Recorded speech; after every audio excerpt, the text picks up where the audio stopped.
Hope y'all had a great afternoon break.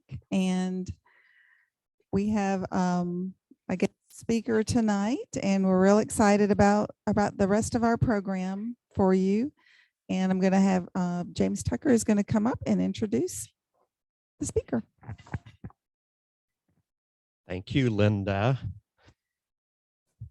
It's great to be here with everyone tonight. I'm so sorry that I could not join you this afternoon, but Nancy Anderson from ADAP was there. ADAP, it means so much to be part of this first class of partners. Everybody, give yourself a round of applause.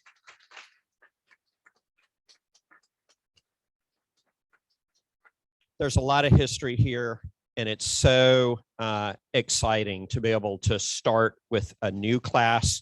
We're already looking forward to class number 2, but before we kick off class number 2, we have a special treat tonight. I know that you had an incredibly important graduation ceremony this afternoon.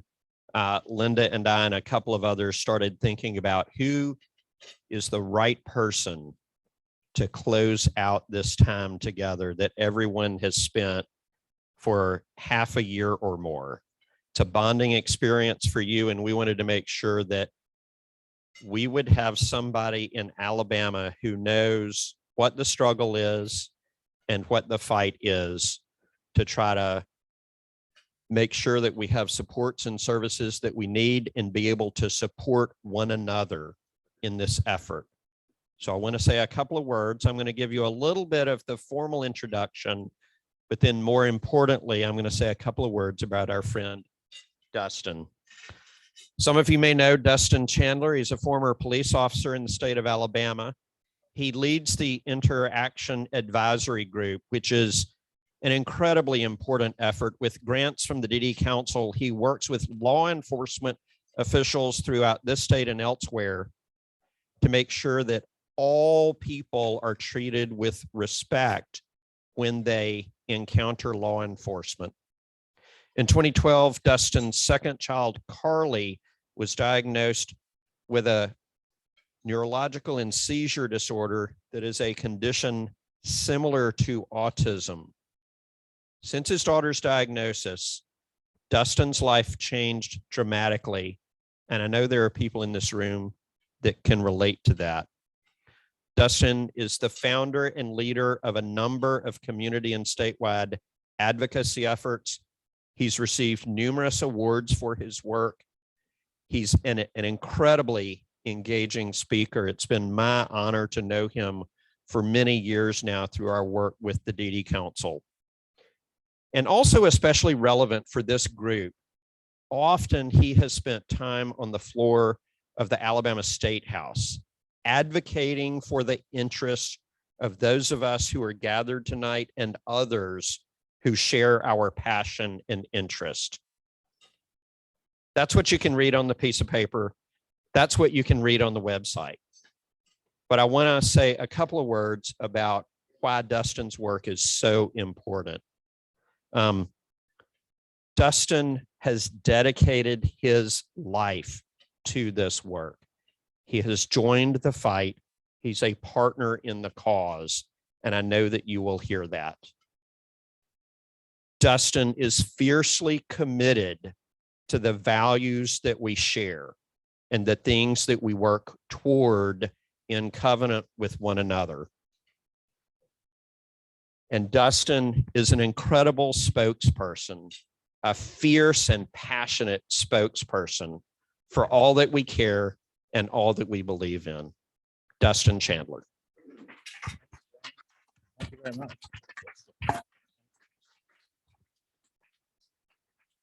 Thank you.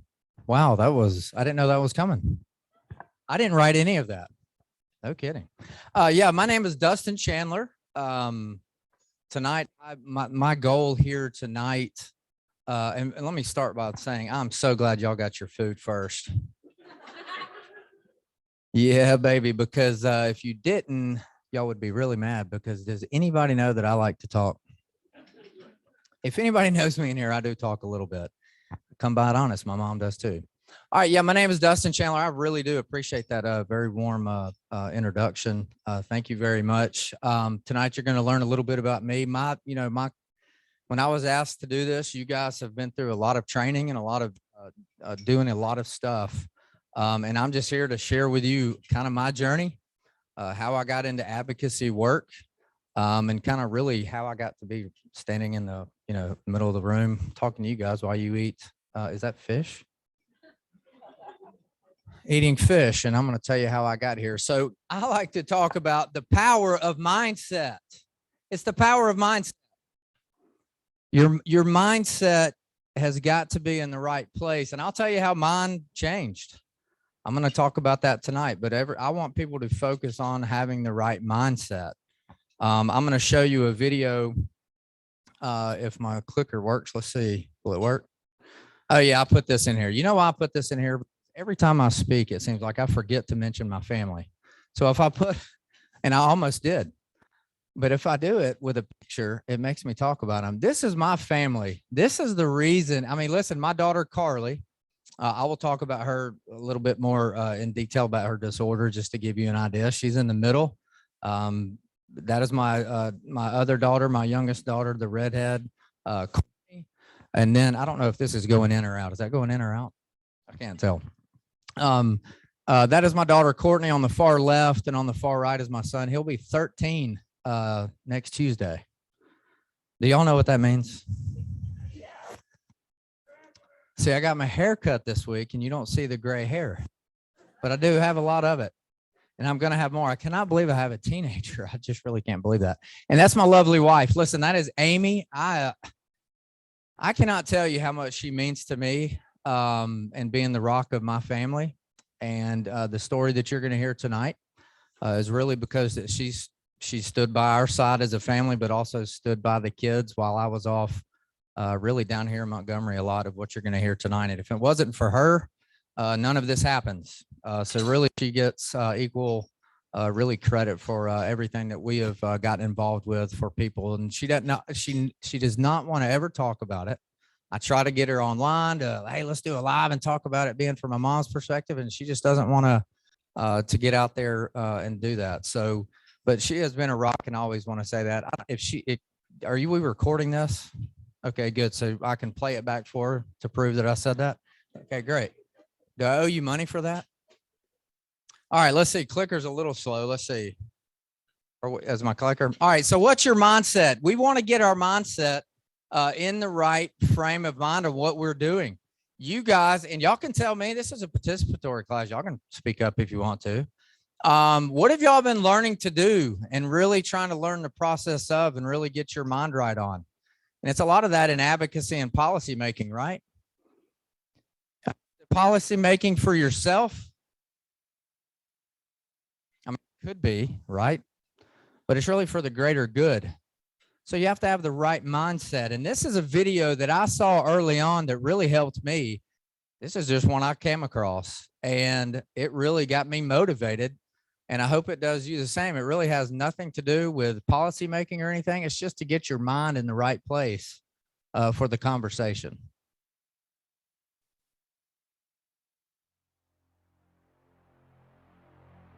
There is nothing as powerful as a changed mind.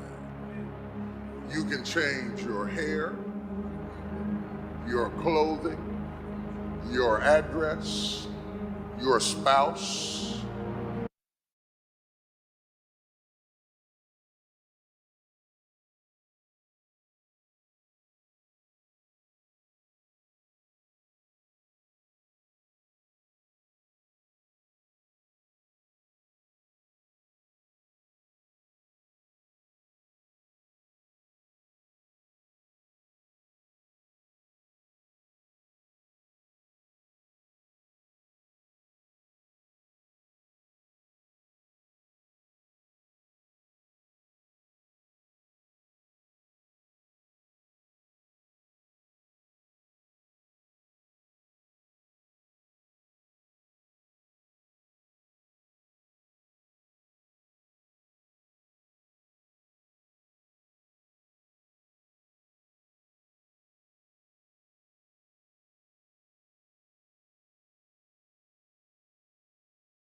If you want something out of life, if you want to change yourself, if you want to acquire something, if there's some goal that you want to reach, changing your behaviors, overcoming negative habits, it's challenging. It's hard. Most people go through life never discovering what their talents are. Most people never develop their talents.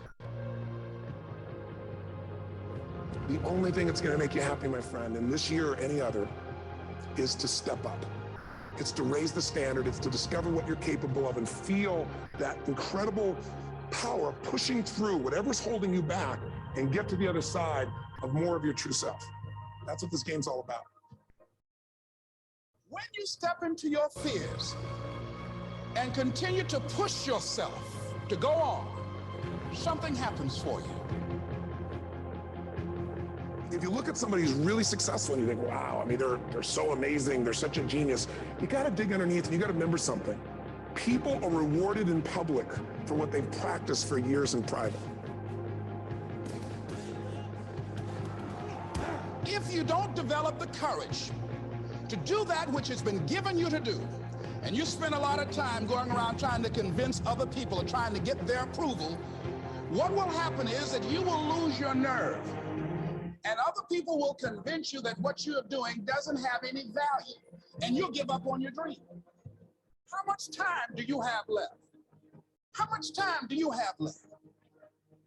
When you start thinking about that, we don't know. Most of us don't use the stuff that we have brought into the universe.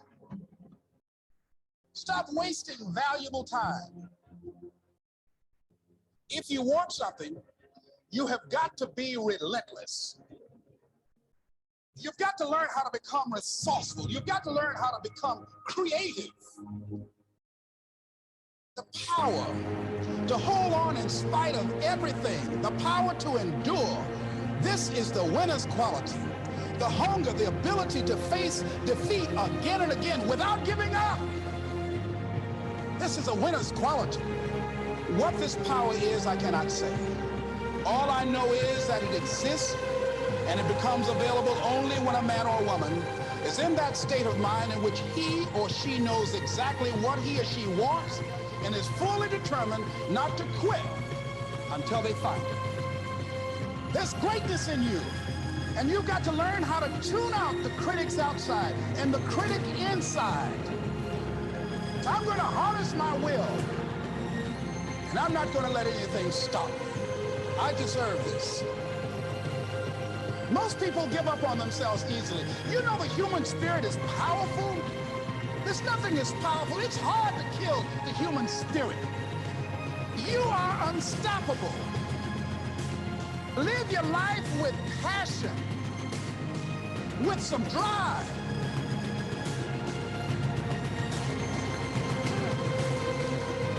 Most of us go through life with our brakes on, holding back. Decide that you're going to push yourself. You've got to focus on you. And as you convince you, as you sell yourself, every day, you will begin to see a difference in the things that you're doing.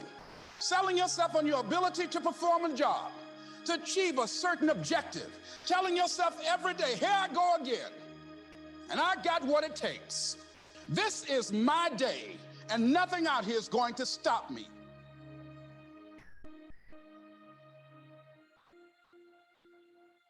All right, I came across that video and I was ready to run through the wall. Is anybody right now ready to run the wall right now? I'm trying to all right. Listen, this is kind of the mindset you have to be in. Who is sitting in a chair right now that you're just going to give up when you're told no, when you're going to go face a hard time doing whatever it is you're going to do? Who's just going to give up and say, okay, no's the answer. I'm going to go over here. I'm going to go do something else. Who right now is living the life you 100% expected? Who is living it? Raise your hand, seriously. If you knew sitting in your chair right now that you're living the life 100%, that you said, you know what, everything is going to go exactly how I plan, and it's going right now how I planned it. It's just not. And this is kind of how I get to where I am speaking in front of you. I have a son who is 13. We went over that. Typical pregnancy, typical childbirth. Everything was great. Awesome. Well, so we're going to have 3 kids. We decided to have 3 kids because that's what we wanted, me and Amy.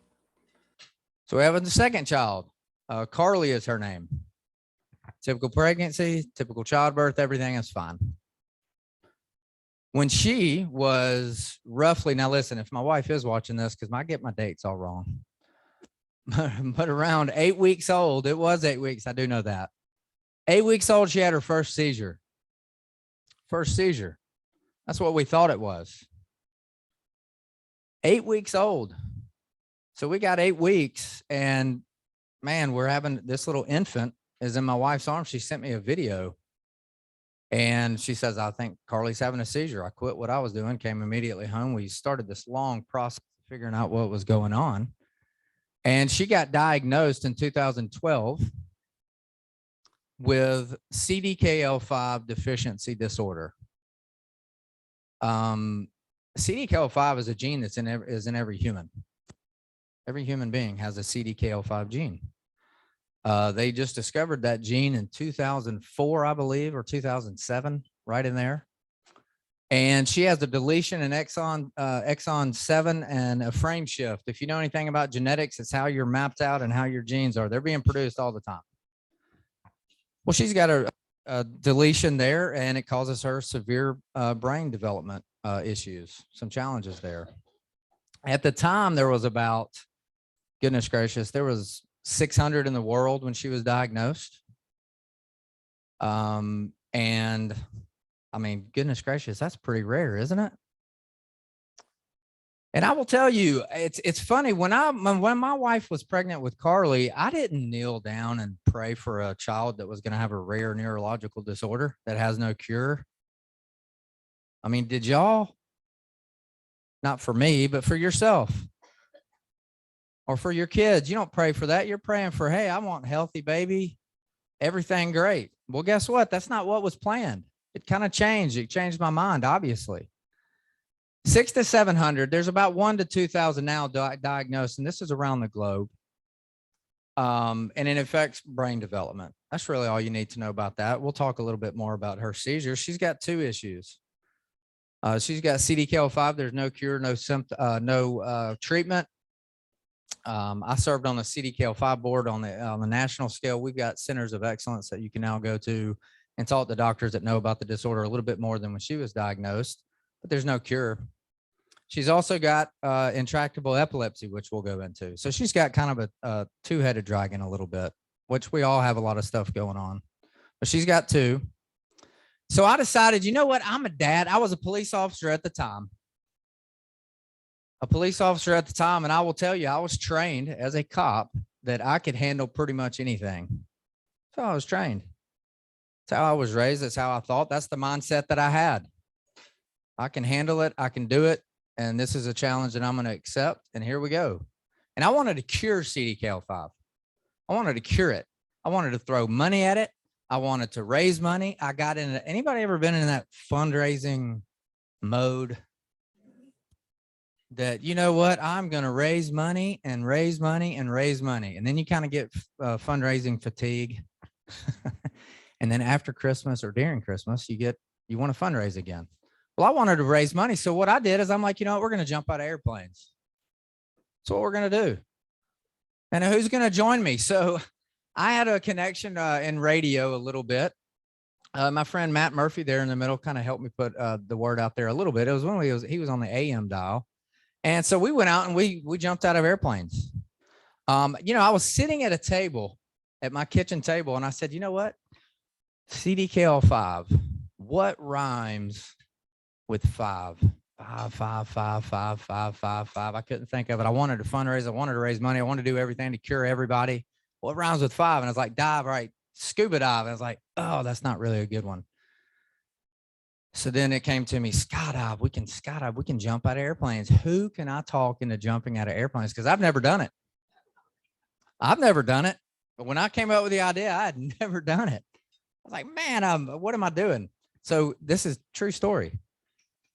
So I got up from my table, and before I put this out there on social media, and kind of back then it wasn't as social media-ish as it is now, guess who I got approval from? My wife. That's a true story. I walked in the bedroom. I said, hey, listen, here's a crazy idea I have. What do you think about it? She goes, sure. Like, perfect. Went in there and jotted it down, and here we go. So listen, we were jumping out of airplanes because that is just a mentality that I had at the time. I'm going to go raise money, and I'm going to do the most outlandish thing that I can. I'm not advising anybody, please. This is recorded, but I'm not advising anybody to jump out of an airplane. But that was the mentality that I had, that I'm going to go out there and I want to raise awareness for it. Nobody's ever heard of CDKL5. It's now known as CDKL5 deficiency disorder, but nobody had ever heard of it at the time. So I was like, you know what, how do we bring attention to it? How do we bring attention to all these children that are suffering from this horrible disorder? You have got to understand, much like you possibly, I knew nothing about the disability community until my daughter was born. Really not when she was born. It wasn't until a few years later. I knew nothing about it. I knew nothing. Nothing. Pretty much like society at large. I knew nothing.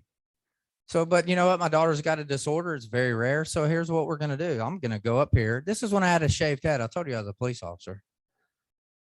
Do I look better with hair or no hair? Do we want to judge that? Y'all can shave my head if I don't stop on time. Hair. You sound like my wife. Yeah. I lose that every time. All right, so here's what we did. You can turn us down if you want to. So listen, it's about having the courage to stand up, right? You got to have the courage to stand up for what you believe in. I said, you know, we're going to do this. This was my very first time, I believe. I've got 3 or 4. This is it. If you've never been skydiving, it's really fun. This is about what you do. No kidding. Yeah, look at that. That's awesome. Has anybody jumped out of an airplane? Perfectly good one. It's awesome. You loved it, right? You went more than once. Yeah, you went twice because it was so much fun. Listen, it's about having the courage as far as I was concerned. She almost did. So if I have a next one, she'll do it with me. That's exactly what it's like. No kidding. By the way, you can scream as loud as you want and you will not hear yourself. That's true. Oh, that's the tandem. And I'm not doing it by myself. I don't trust myself. Now that guy right there is some guy that just wanted to meet us midair and do a twirl and all that. So that's what, look at my face. I mean, no kidding. You're going about 125 miles an hour, I think is terminal velocity of a human body. All right. So that's what it's like. That's what it looks like. And so it's really just having the courage to stand up. And that's what I decided to do. First thing out of the shoot, extended, was I'm going to go jump out of airplanes. One year, I think it was 2014, maybe 2015, we raised about $90,000. $90,000 of jumping out of airplanes. I mean, can you believe that's how you land? You never land on your feet with 2 people, by the way. I'm just letting you look in case you ever wanted to experience it. Experiencing God's creation at 14,000 feet. I can't imagine. Isn't that crazy? 14,000 feet. I mean, was I stupid? Appreciate it. Congrats. Guess I was. But I did it for my daughter. We did our first one in 2013. 2013. That is when I decided my mind was getting right. And listen, before I go any further, let me go ahead and tell you something that's very important. It's only by God's grace that I came by this. It's only God's grace that got me here. All right. My mind started to change at that point. Now, listen, I learned a lot of hard lessons, but my mind started changing because of my daughter, because of all the people that came one year to skydive. They came from Arizona, San Francisco, Connecticut, of all places. That's a real place, Connecticut. Connecticut, coming down here to skydive, and I got to meet their daughters and their families. And these are families impacted by the same disorder, CDKL5. We wrote it on our hands. We did all this kind of stuff. We raised about $90,000 one year. Gary Palmer, he was running for office, and I, somebody asked him to do it. It wasn't me. I didn't ask him. I probably challenged him. I'll challenge anybody. He jumped out of the airplane, for goodness sakes. Now I will tell you, if anybody knows him, I know him ish. I really don't know him personally. There he is in the middle. That's Gary Waters. I give him credit. He was the mayor of Pelham at the time. He did it. And the reason why I want to poke fun at Gary Palmer is because I think he puked on the plane. That's true. That's true. I don't care what his politics are. I don't care. He puked on the plane on the way up. That's a true story. I only know that because the person sitting behind him said, "Hey, was that the guy that came?" Yeah, that's him. Well, he was doing this lurching motion. Like you didn't see the vomit come out. Is everybody done eating? You didn't see it. You just saw the lurching motions, right? I mean, that's a true story. Huh? I don't know. I don't know where it went. I just know that if you're going up in the air, that vomit has to go somewhere. It rolls kind of by your feet. Gary Palmer. So if you know him, like him, love him, hate him, next time you see him, say, "Did you puke on a plane?" Yeah, I know. I know what you mean. So listen. By the way, there's a lot to be done in policy. Is that why y'all are here? A lot to be done in policy. By the way, do we always have to argue about policy that helps people? My God, I mean, we'll get to that a little bit later. I'll get onto that too. But intractable epilepsy, listen, that is really what changed my life. CDKL5 is a disorder that has no cure. She has intractable epilepsy. Carly does. Intractable epilepsy is not controlled by conventional medicine. She failed 12 to 14 drugs, could not control her seizures. And let me tell you something, how that makes you feel as a dad who thinks he can. I mean, I'm jumping out of airplanes. I'm going to go raise money and I'm going to cure it. I'll cure it. I don't know if you've experienced seizures, the ones you can't control over and over and over, but that's hell on earth. It's hell on earth. I'm just here to tell you. And that is the experience that started to change my mind. Listen, it is the grace of God. God doesn't say that life is going to be easy. He never said that. He said it was probably going to be difficult. And these may be difficult for you to watch. That's fine. If you don't want to watch them, that's okay. This is what we were going through with epilepsy. If the video will work, I think it will here in a second. Yeah, so she would just sit there and do those. I mean, that's when she's really young. Just over and over and over. I just have to sit there and watch it. Bowel control. That's a grand mal seizure. I mean, I don't even know if I know what I was talking about back Sorry, I then. can't hold you right now, but I think that's one of the times her lips turned blue. Her nose was turned blue. There's my son in the get off the background. bed, son. It's okay. So we see it all the time. That is another great point. The reason why I show this video. Guess who also has to witness that? Her siblings. They don't like it either. I'm fighting for everybody. I don't care. I'm going to bat for everybody. My kids, your kids, your kids' siblings, your grandkids, and everybody. That's the mentality I have. This is what brought me there. Here's another one. We go through, I just picked two. I've got several videos. Trying to catch a seizure on a video is very hard. That's just her again.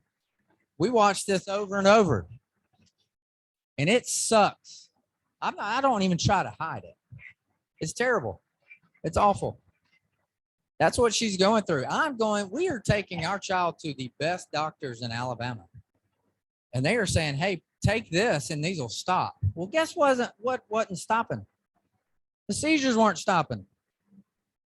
What do we have to do to get a medicine? I fired one doctor. I mean, he's one of the best doctors. I will not name his name. I just got rid of him. I just wasn't seeing eye to eye. And I said, I'm done with this. And so I was like, I'm going to somebody else. Somebody else fix this. I can't take it anymore. I can't. That's where you get as a dad. All right. So that brings me to this video. And I'll tell you why it's significant, because this is really when I pretty much had enough and said, this is what we've got to do something. We've got to do something for not just my daughter, but for the other kids that I've met through Facebook or whatever it was I was on, through skydiving, whatever it was we were doing. There are families in Alabama that are absolutely suffering, and we have to do something for them. And it was selfish of me, because I was sitting there watching my own daughter do it. But in the back of my mind, I told my wife several times when we were getting into this fight, and it is a fight. I said, this is absolutely unbelievable. There are other families that are going through this. So this is the one. And then I get into my story. I think, do we have some lawmakers in here? How many lawmakers do we have in here? Anybody? None today? I thought we might. This is what got me involved in political advocacy. This video, this is it. All right. If you don't want to watch, you don't have to. You can keep the audio on. That's fine. But this is when I had enough.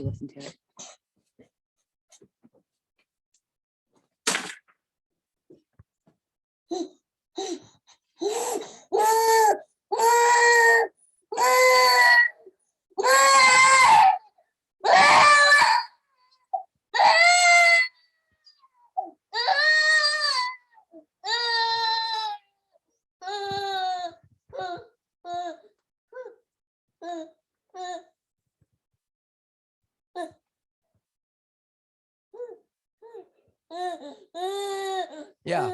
So I sat there and I got that on video because it's hard when you're going through the epilepsy journey. They want to see them on video. They want to get them on a monitor. Well, we got that one.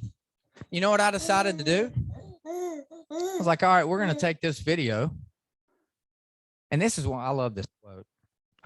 I have quotes in here too. I like quotes. You got to remember quotes to stay motivated a lot of times. And this is one of the ones I kind of thought about. At any given moment, you have the power to say, this is not how this story is going to end. And that's what I said. There is no way I'm going to sit here on my hands and watch my daughter do this and not do anything about it. There's just no way. I will jump out of planes. I will do whatever it takes. God, tell me what you want me to do next. Let me have it. And that's where I started with that video. I took that video. And we had heard about CBD oil out of Colorado. All right. My wife was watching a video of Sanjay Gupta. The original documentary, the very original one, was called Weed. Okay. You got to understand, at the time I was a police officer. It's true. And listen, I'm going to be very transparent and very upfront with you about my police work. It's who I was. And it was the law, and I arrested a whole bunch of people for marijuana and drugs. I did. Okay. We had heard about this. My wife saw the Sanjay Gupta documentary. If any of y'all have seen it, Weed came out. My wife, Amy, I won't call her my wife anymore. Amy, she said, "Have you seen this?" And I was like, "Absolutely not." So I watched it. Yeah. I watched it. She watched it. And I was like, my gosh, what do we have to do? It was in Colorado. Paige Figgy's daughter, Charlotte, God rest her soul, she died. Unfortunately, I think it was a year or so ago. Bless her heart. But it was her daughter that really paved the way for a lot of us in other states outside of Colorado for CBD usage. Okay. So CBD is really oil that is high in CBD and low in THC. Okay. In Colorado, they're taking it with good efficacy. I know it's anecdotal, but let me tell you something. I'm not waiting on scientific data to tell me something works. If it's anecdotal, I want to try it for my daughter. At the time, we were allowing in this state to let a zip code determine that if you were going to be able to try that or not. What? I'm not going to do that. What are we doing? My daughter is having, to give you an idea, my daughter was having, you could capture these on EEG. She was having about 200 to 300 seizures per day, to give you an idea. And then I see a girl that's having success, whether it's anecdotal or whatever. Her mom's saying it works. What are we doing here in Alabama? 200 to 300 a day. And you're telling me I can't use that? I mean, that's kind of the mentality I have. I'm a police officer. What am I doing? What am I thinking? It's a derivative of marijuana, if you didn't know. I mean, it's a pretty big deal. I mean, to start thinking like that. So I started down this road of doing a little bit of research. That's kind of one of my funniest pictures. That's just one of my funny pictures. I don't mind. Listen, I arrested a lot of people, and my mind has just changed a little bit. Not necessarily that it is, you have to go change every law, but my mind has changed on how we look at that and get doctors involved to help us out. I just did. My mind shifted. My mind shifted because my daughter was suffering. God led me in a different way. I was a police officer at the time. Y'all know what that is on the right? Does everybody know what that is? That is not a mint leaf. That is not mint out of your garden. I'm just telling you, it's not. So I said, listen, there's a decision to make, really. I got to get my mind right. What am I going to do? I mean, is this something that I'm going to get behind? I don't know. I didn't know at the time. But this is another quote. I told you there's quotes in here. There's nothing more dangerous than a closed mind. Goodness gracious, what was I thinking? I mean, listen, it is tough when you're a police officer and you're enforcing laws, and then you come up with your daughter may be able to be helped out with something. I mean, honestly, I was arresting people for it. It's the law. It is the law. You have to if you're a police officer. So I said, listen, I can't have a closed mind. I got to figure something out. So let me see where we're at here. Okay. So what I was doing, this is just, I had a connection to get in front of Robert Bentley. Okay. Then Governor Robert Bentley. This was October of 2013 when this picture was made. All I told Governor Bentley or his staff is that I just want to get a picture made with him. And I did. But when we were there, I mentioned to then Robert Bentley, I brought my daughter, Amy, standing there. And I said, listen, if you ever see, because I started already thinking in my mind, how am I going to get involved and what am I going to do? Well, the first thing I thought was the smart thing to do was go to the governor's office. Well, I learned, and I'll tell you what I learned to give y'all all some insight on how it really works. But going to the governor's office is good. It's just not going to get everything done. But I went there and I said, listen, there's a couple things I want to talk to you about. First of all is special disability and special needs families and this, that, and the other. We're out there. Please don't discount things like that. Special education in the state of Alabama. Please don't defund anything that's going for that or any kind of disability resources. There is a lot of funding that seems to be cutting and we're forgetting about all these people. And the last thing that I said to him was, hey, and I remember this like it was yesterday, if you ever see a bill come across your desk with oil or cannabis oil or anything like that, I said, please do not veto it. That's what I said. Didn't even really know what I was getting into, but I said, just please don't veto that. Well, then an article, somehow reporters work weird ways or different ways, and they get information, and it was put out that he had said that, is that light bothering y'all? Y'all can turn the lights back on. Yeah, can somebody grab the lights over there? I don't know which one it is. I think it's, well, we can throw a rock on it. There you go. Y'all can see the screen, can't you? Hey, look at there. No more headaches or anything. Speaking of epilepsy, that will, photosensitivity. We don't want to do that. I know too much about epilepsy. That is not good.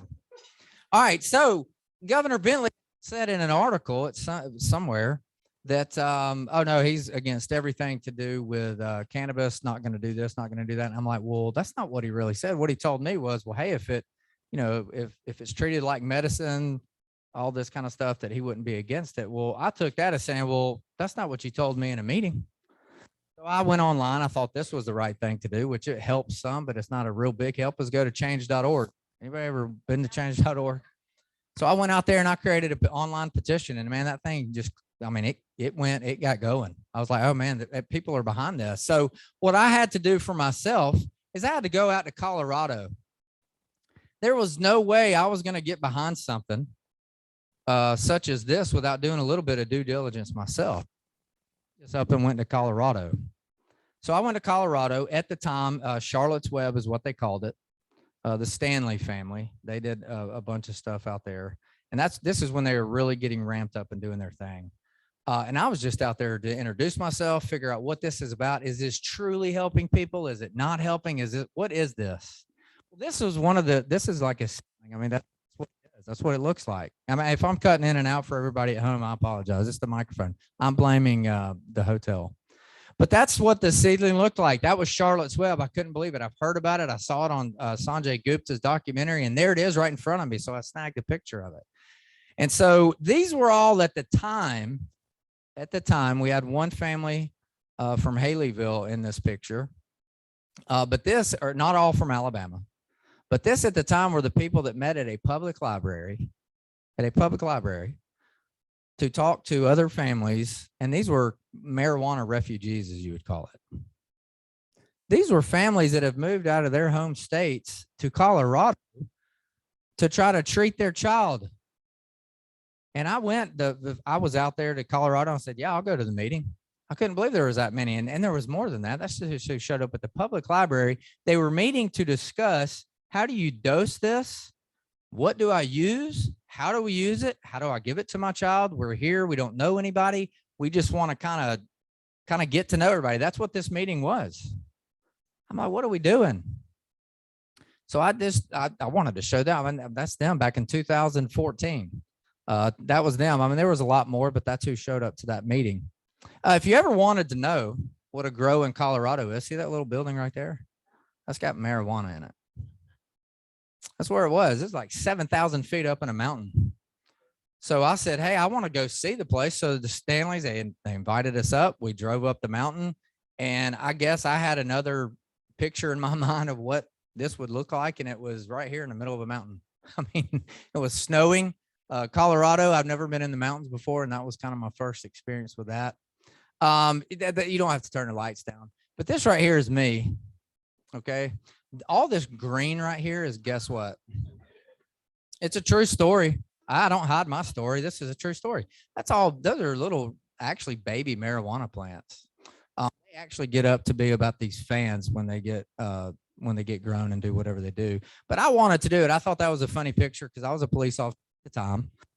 Didn't do anything, but all I did was take that picture. I wanted to, see what this was all about. So I went out there. Funny picture just because of what I was doing back home. I was a police officer. So we came back, and this is really where the fight started. Has anybody ever been to this building? Do y'all know where it's located? That's a fun building.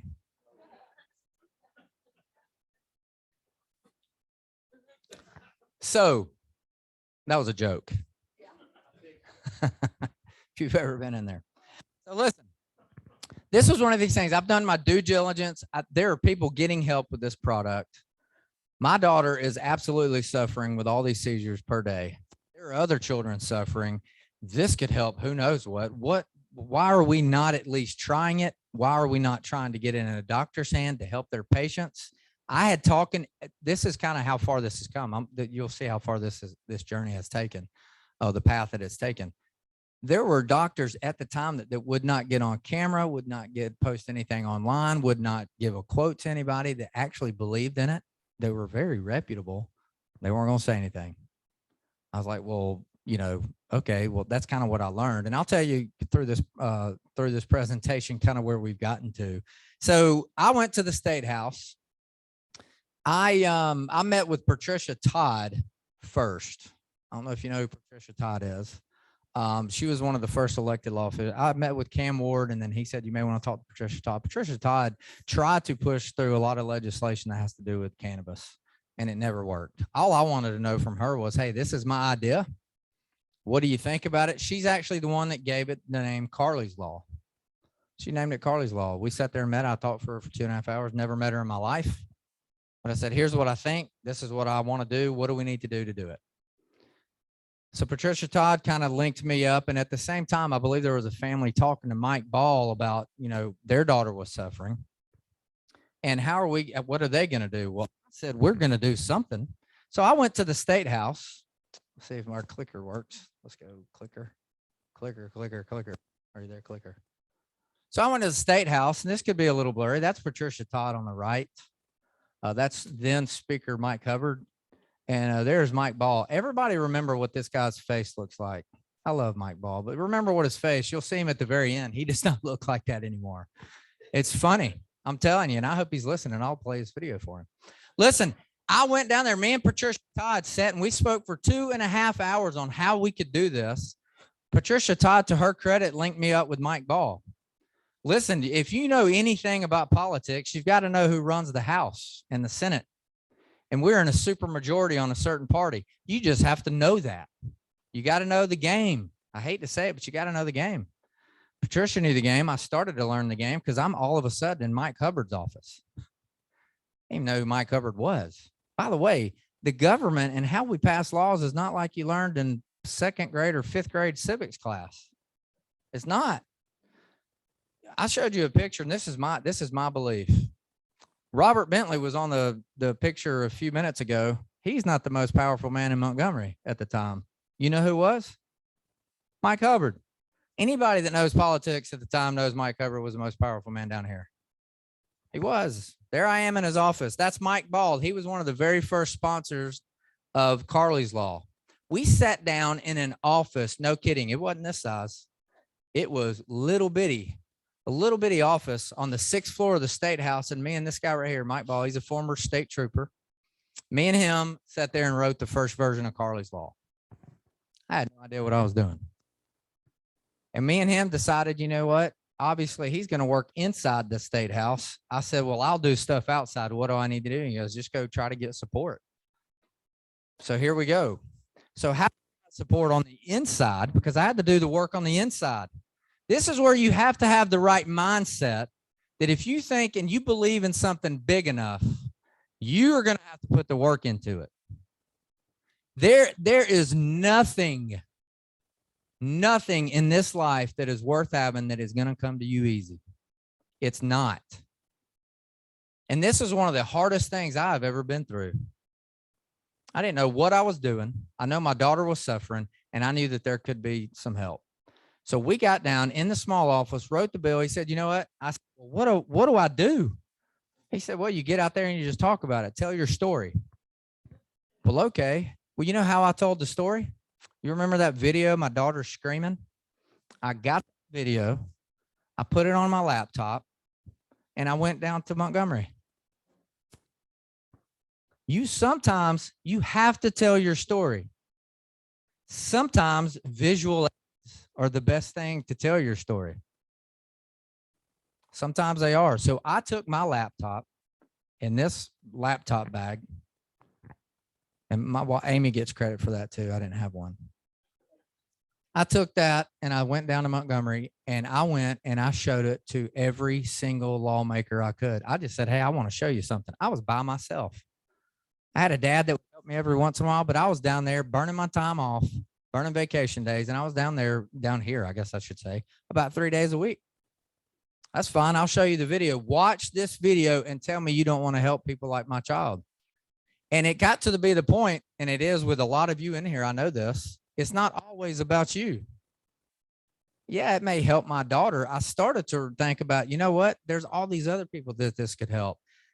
And somehow transformationally, I felt a lot of weight saying, you know what? If we can push this through, it's going to help a lot of people. If it does not help my daughter, that's fine. That is fine. I can live with it. I can go to bed saying I tried, but if it helps one other child, then it was all worth it.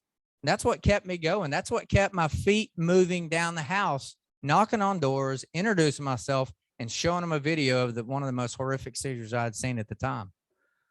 But that is the group that kind of started it. That was the very first meeting. A lot of people have seen these pictures and some haven't. So I try to pull some kind of from the archives. And this is when I knew it wasn't about really just my child. Is we were starting to get a little bit of steam. I mean, you know, it was, if you've ever worked with legislation, you've got some ups and you've got some downs and all this. Well, then people started posting this stuff on social media. And I've become really good friends with the Young family because of Lenny. We passed another law the next year about that. But these kids were holding up signs that said they support Carly's Law. And they're just being posted. I'm like, all right, it's on. We've got to get something passed because it's not about just you. And any advocacy that we do as advocates, it's not always about us. It's about people that you'll never meet. I probably can go back in social media and look up these people. I couldn't tell you their names. You are helping people. The fight that you are about to ensue, the next time you say, you know what, I am going to make a difference. I'm not going to jump out of airplanes, but I'm going to make a difference. You've got to understand a thing that I've learned through the work that we do with police and back then is that you are going to help people that you are never going to meet. You're never going to meet them. You'll never meet them. And that's awesome because of the long-lasting impact that you can have. Because what if you just help the people that you know? I have like 2 friends. I helped 2 friends. Whoop-de-doo, man. If you are helping people that you are never going to meet, you have got far-reaching impact. Not just now, but in the future. That is the jobs that you guys are getting into and have already gotten into in the last several months. And this is proof of it. I mean, these were people just posting this stuff. And I was like, you know, it's on. We've got to do something about it. If we can get clicker to work. So we went, this is one of my favorite pictures. So I went up and down the halls, up and down the halls, up and down the halls. Let me tell you the first thing that was told to me and kind of set up this picture for you.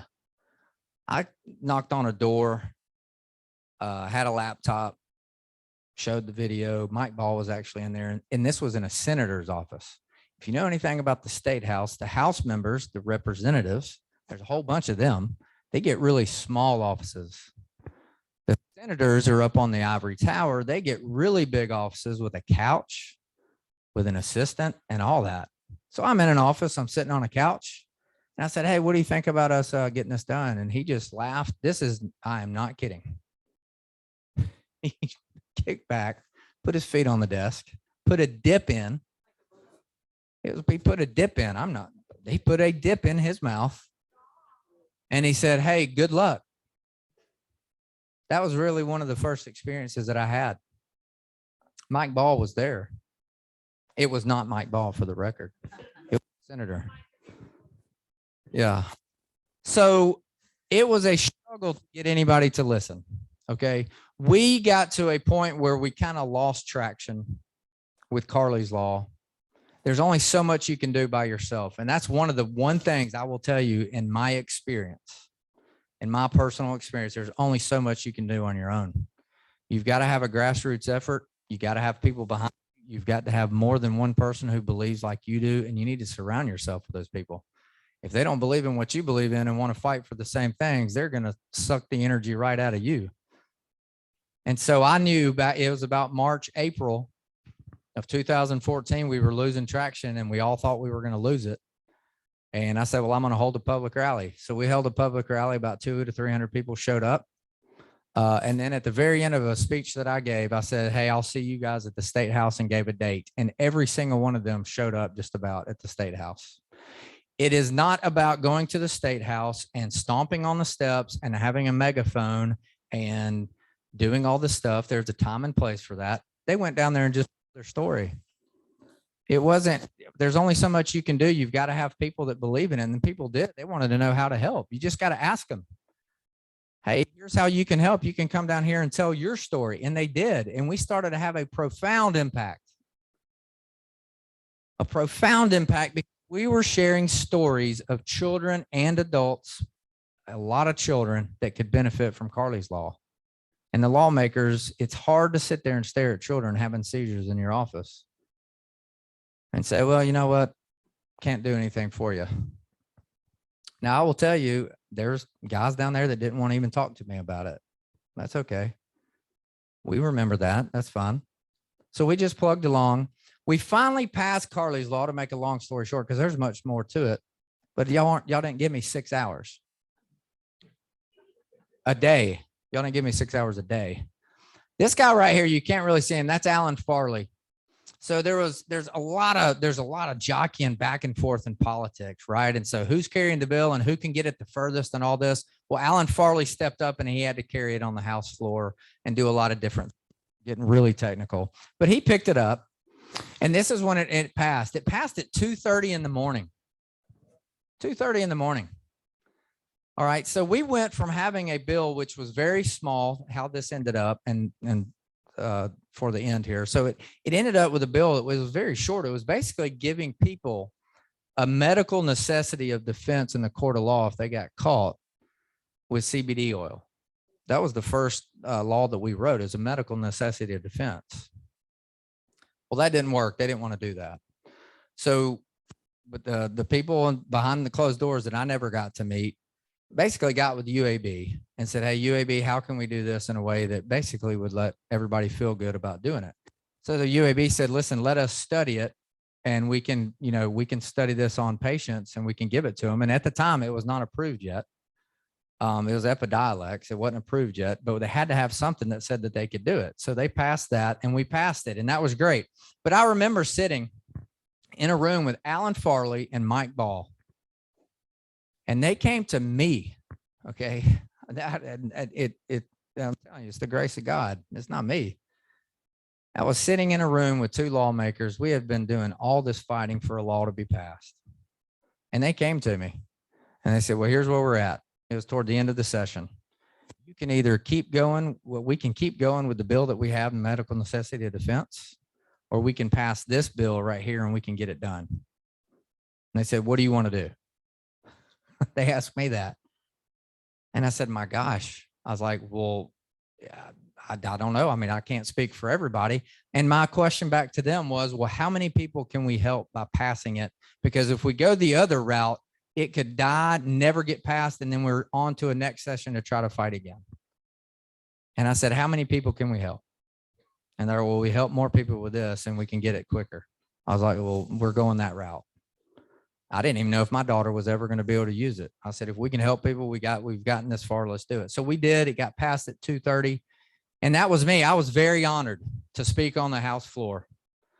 It was not me. There was many families involved in this fight and in this struggle. And I was, again, God put me in a position to be able to speak on behalf of those families and do it on the State House. And that was just a very good experience. And that is, I will never forget. I had my wife and wife, Amy, and Carly with me.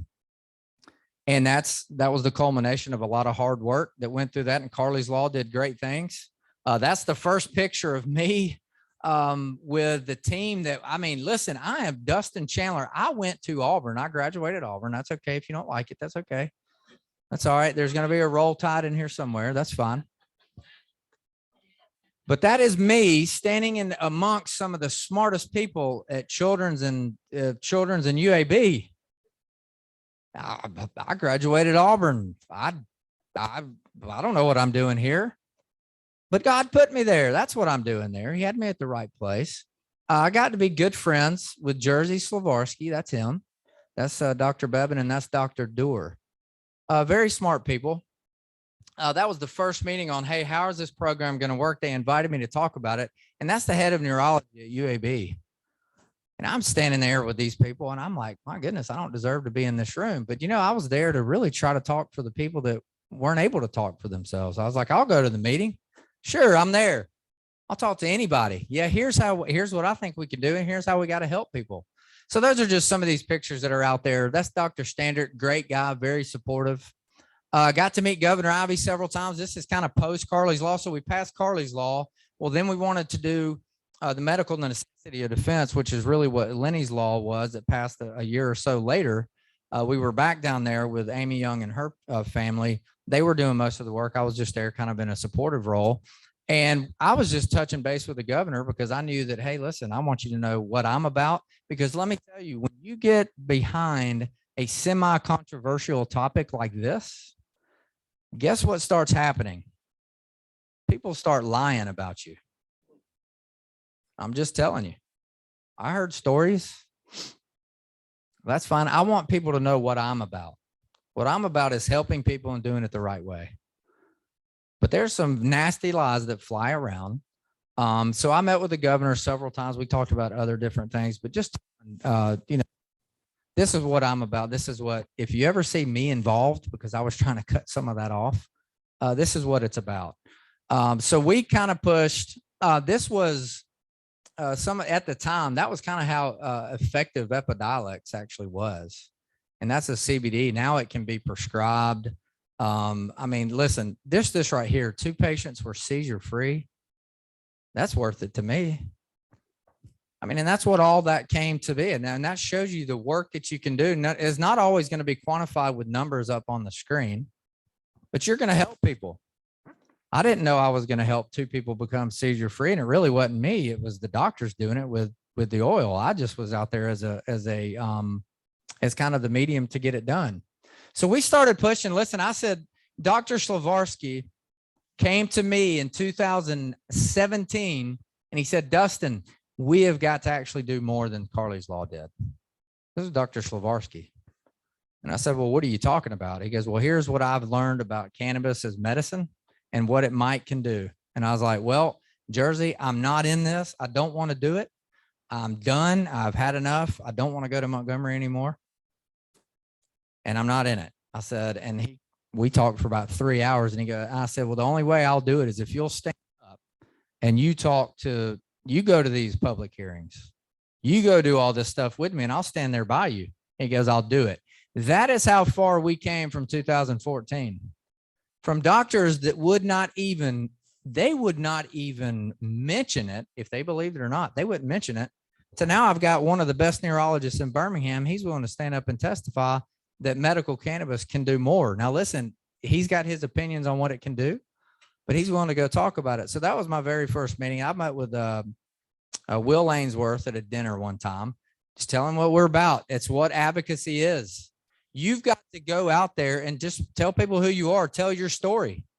You've got to tell your story. Don't let other people tell your story, for goodness sakes, because people are going to tell your story, especially if you're involved in anything that people want to disagree with. Have you ever been involved with something that you believed in that people didn't believe in? Yeah, I mean, it's kind of a struggle, especially in Montgomery. Does that ever happen? So look, that's how far we came. That's Jersey right there. He is in the office of Senator Tim Melson, who is a doctor. He is a physician, a research physician. And then there's Mike, one iteration of what Mike Ball then looks like. Y'all remember the first picture?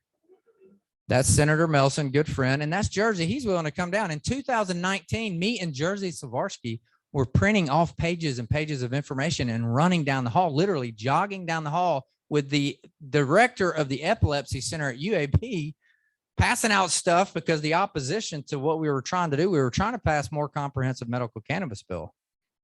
And we were giving him information, what he wanted printed out. And I said, well, let's get the information to him. So we were jogging together. He's the director of the epilepsy center.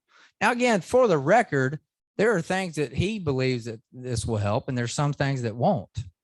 But in my opinion, we have to get to a point in my thoughts to have the doctors be able to decide that with their patient. So that's how far this has come. And that shows you how far advocacy can go, that it doesn't just stop possibly with 1 year. Cause I thought I was done. I thought I was finished. And then 2019 is when that picture was made. I am doing this again. I didn't want anything to do with it.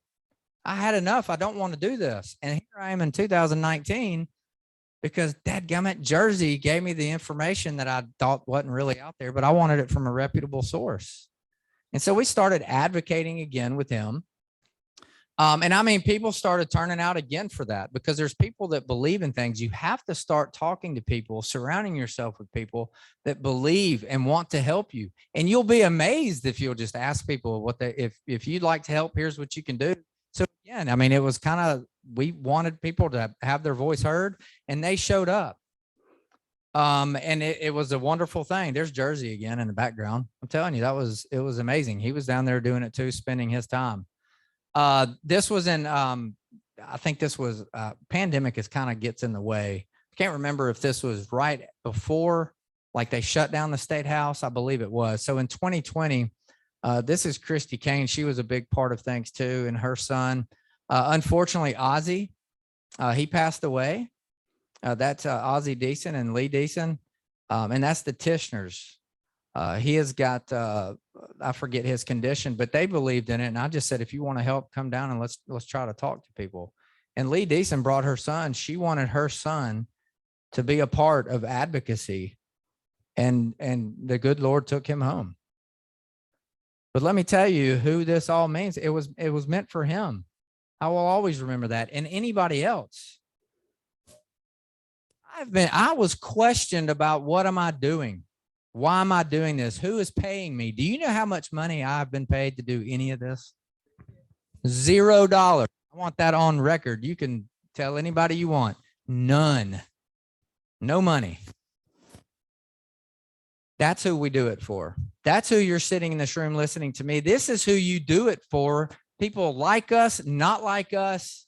That's who you do it for. People you're never going to meet. You don't do it for money. If you get paid, great. That's great. but you still push. But that's who we do it for. The kids, the adults, people that we think we can help. It's called love. Has anybody ever heard that term lately in the last week? Yeah, don't pick up the computer. When's the last time you told somebody you loved them? Like really just told them out of the blue, I love you, man.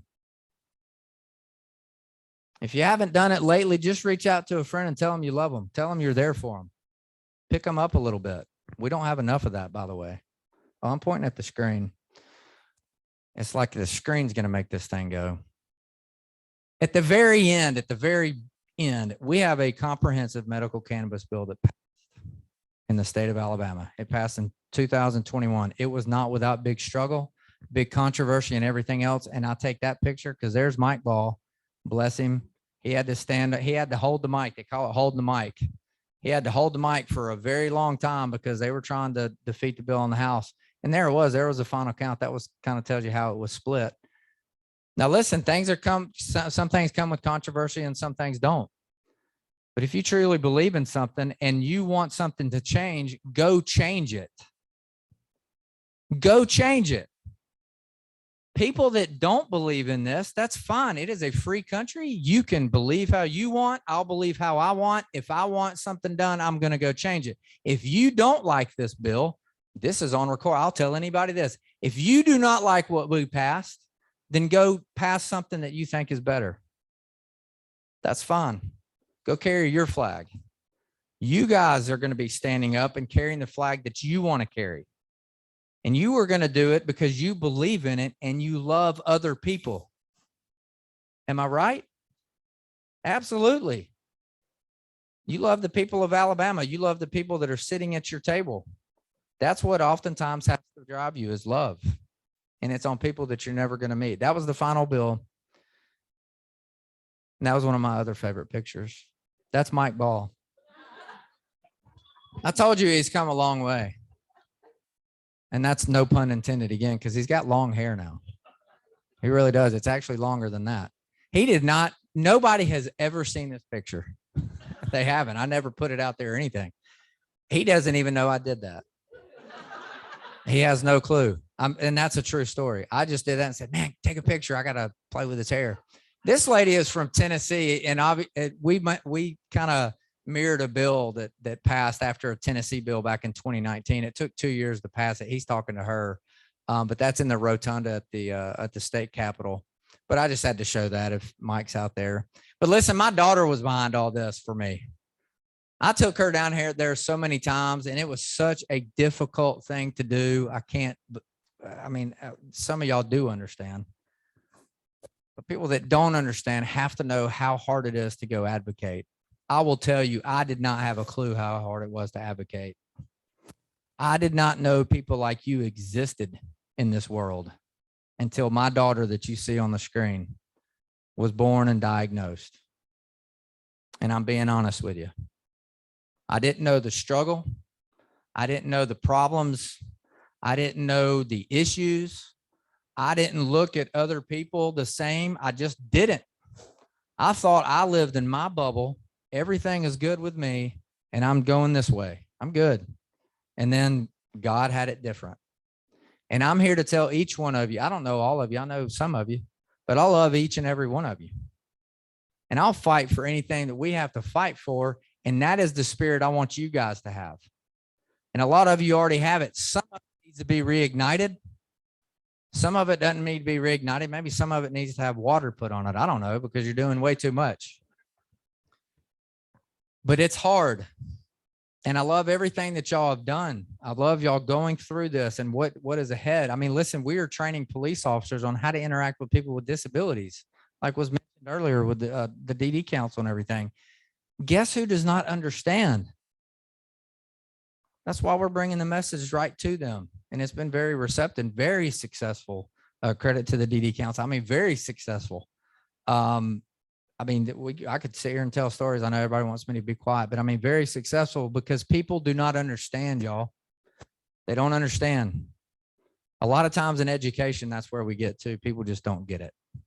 And you've got to be able to tell the story. And I know that's what you're going to do.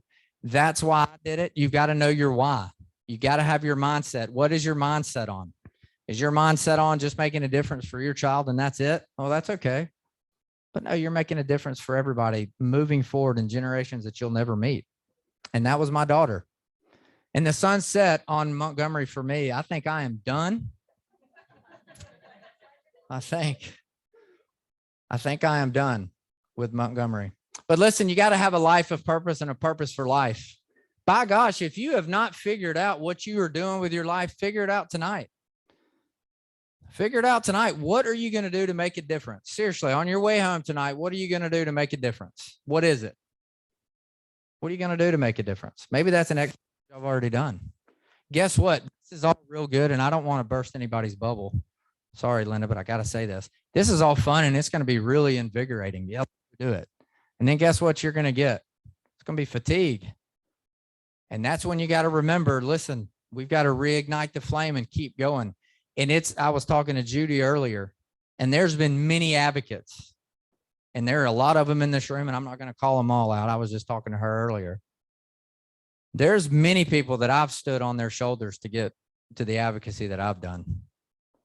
There are many people in the state of Alabama that have done way much more than me that I am so grateful for, to gain knowledge from them, to see what their struggles are and what has been gone through for decades.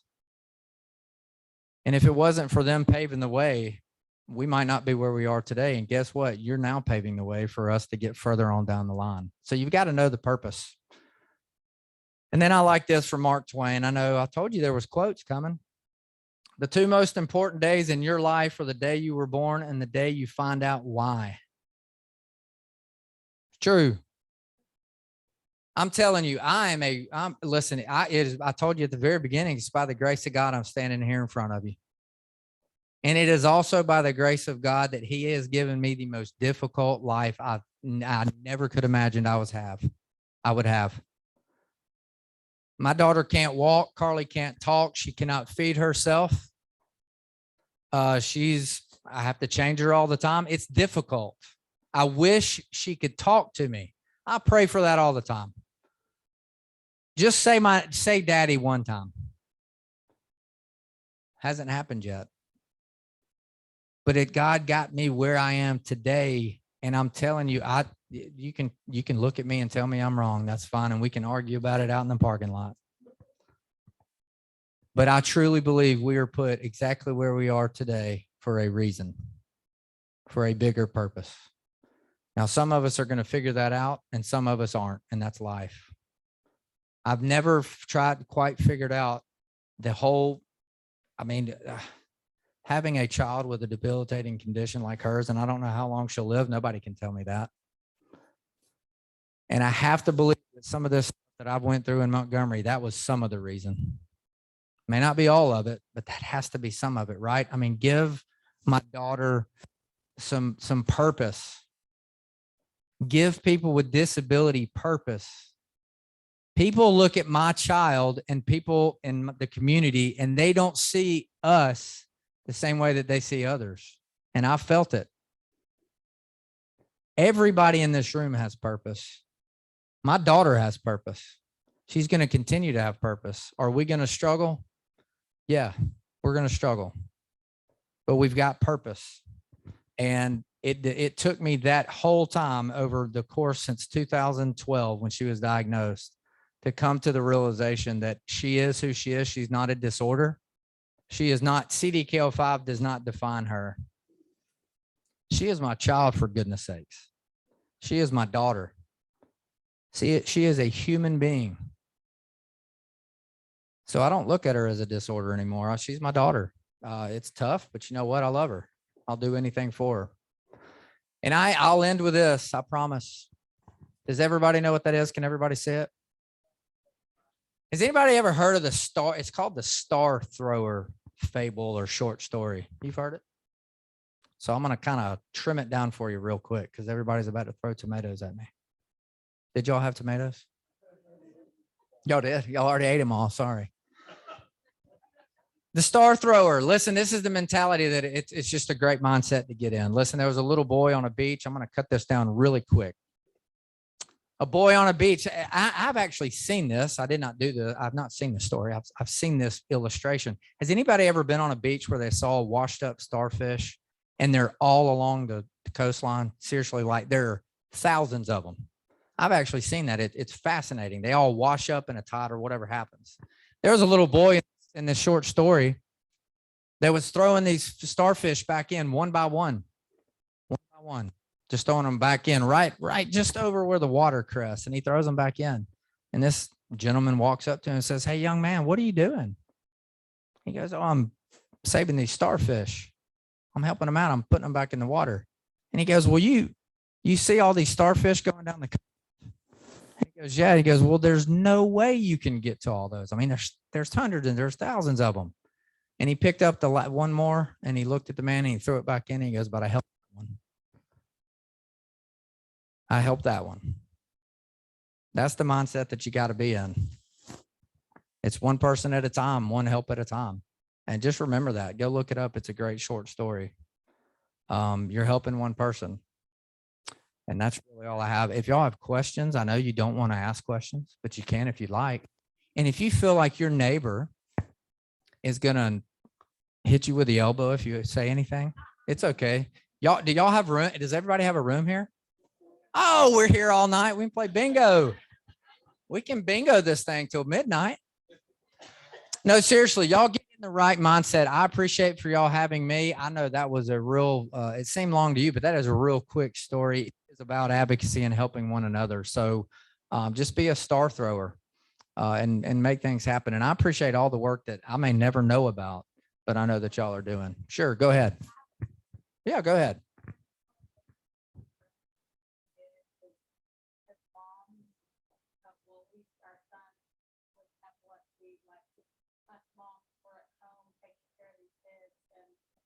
Trying to do everything that we could do and trying to figure out how we could get that stuff from Colorado. Could we sneak it on to our carry-on bag on a plane, or what we could do to make it work? Yeah, well, you're welcome. I mean, that that's why we do things. I mean, and that what she is saying is what parents were doing. That's what they are contemplating, is going to another state and trying to figure out can you fly with this stuff? Can you not? Is it illegal? Is it not legal? What do we do? And you know what? Parents were driving, and I know them that were doing it. They were driving to another state and getting this and just driving it back, and they were taking the chance. And yeah, well, there's a lot of ins and outs of it. You'd have to, yeah. And now it's the farm bill passed, and there's a lot of other things have passed nowadays. You can get certain things now that you couldn't back then, but it was.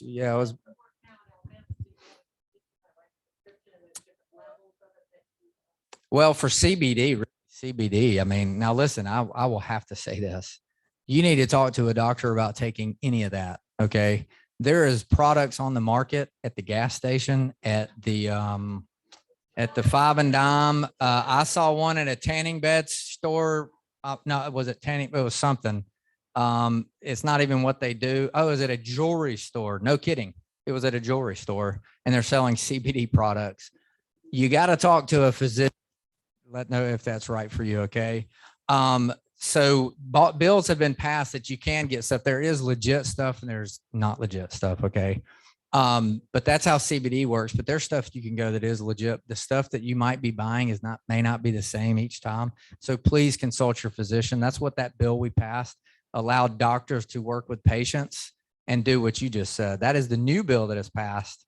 Where we will be today when I think it's coming up soon, it formed a medical cannabis commission that will regulate everything. And if your doctor thinks it's right for you and they've been through the training, they will be able to prescribe you certain things that are actually grown here in the state, and it's all regulated. That's all I ever asked, was let patients talk to their doctor about it, and let moms, I don't even know her name, but God bless you, let moms talk to their child's physician or your physician and see if it's right for you and get the help rather than doing it on your own.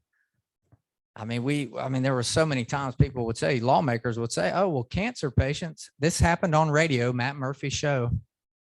It's out there. He said, well, you know what? Cancer patients, they're already getting the stuff down the corner anyway. That's a lawmaker in the state of Alabama. And it was on radio. He said it on radio. It's public. I mean, it's out there. That's kind of the mentality. Well, we need to get people a safe place to do, and with their physician. That's my stance on it. Have a physician involved. But yeah, thank you for telling. Thank you very much. Go ahead. Oh, go ahead.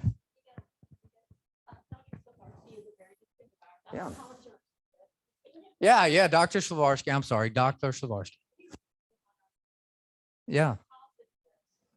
We've been on about drug now over about 15 years span. 3 drugs right now, and we're still having breakthroughs. We've got a couple more to try, but now we have the opportunity to try. Yeah. We have something else. Yeah, well, that's what it's all about. And Slavarsky, he deserves a lot of credit. Jersey, yeah, and Jersey was the one that stood up and said, "Hey, I'll go talk about it," and he deserves a ton of credit because he actually stood up and said, "You know, I'll talk to him." And do what he said. Now, I will tell you, he's actually on the commission. He's going to be doing a lot of the education, I think, on the doctor side of things. Oh, is it? Yeah. Now, yeah, I don't know about your appointments. I'll get on to him for that. But no, great guy. I mean, he was one of the main reasons why the bill got passed to where it did, was connecting with him. So yeah, great guy. And he's a good one to have. He knows all the information probably before it gets out there. So Kim. Exactly remember it, but it's a blur at this point. From start to finish, how many years did it take from concept to you got passed? And after that, do you think that experience is average? Do you think that was a typical? Okay, so that's a good question. So I started Governor Bentley. The first time I spoke to him was October of 2013. Nothing was really going on. So you really timestamp it at 2014. That passed unanimously because UAB got involved in the first year. Jersey linked back up with me in 2017. When we sat in a room with 6 other people and wrote the first draft of the medical cannabis legislation we thought was a good one after Tennessee, that lady that you saw. We introduced that in 2019 with Senator Melson, 2019. And that one did not pass until 2021. Yeah, so it can take a long time. And do I think that it's average? The way the sausage is made, I mean, there's things like taxing groceries that for some reason we can't get on the same page of. There are certain things that seem like, hey, we can do some other stuff. Now that's my opinion. But there's some things that seem like no brainers, yet it still doesn't do. So I think a lot of things, what we were compared to at the time was the Free the Hops movement. Anybody remember that?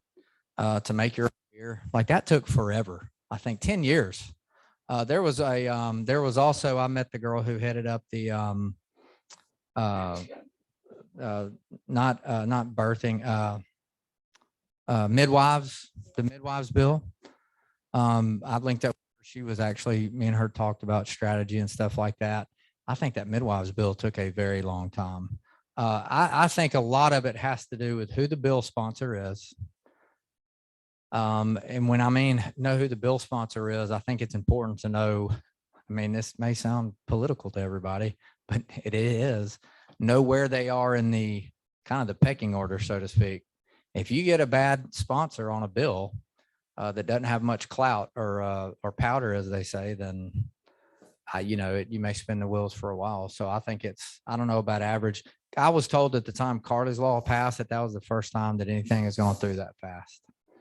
And that seemed like forever. And that was a very big struggle.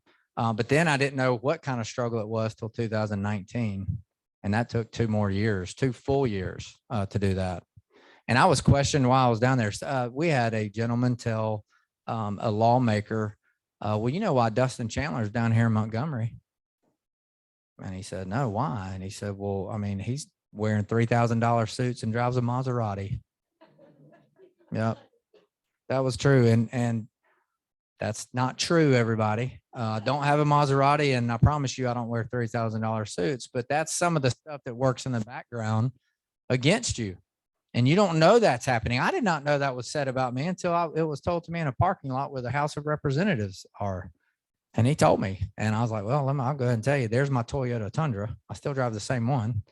And my wife drives a Ford Expedition. So, but that's kind of the stuff. So I would say this, that I think that it takes a long time legislation. And you just have to have the right strategy and everything behind it and the right support. But I think grassroots efforts can help that too.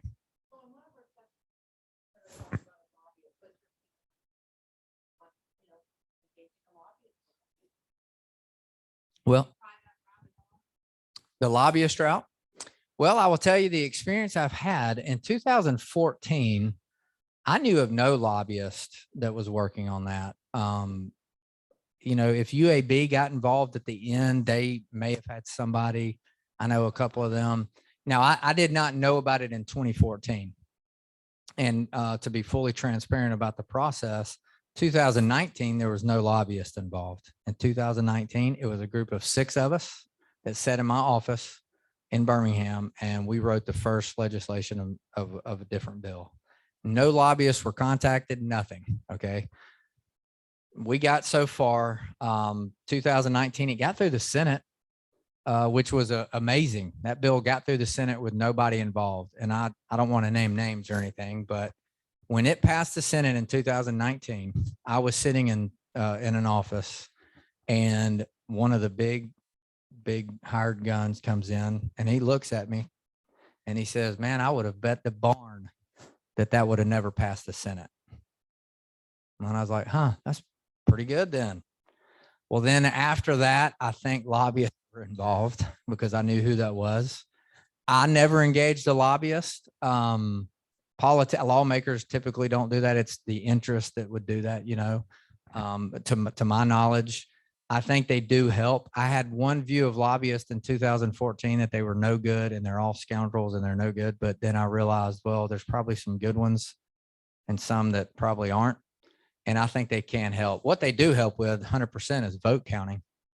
They can count votes. They know your vote. Everybody, they know the vote before they go in to vote on it. That's how the real world works. I mean, they know the votes before they even go to vote. So I think they do help. I mean, it's obviously having the right ones and having them be in line with your beliefs and what you're pushing for. Go ahead.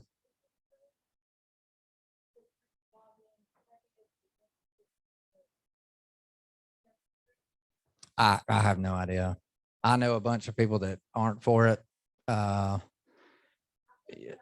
I don't know. Yeah.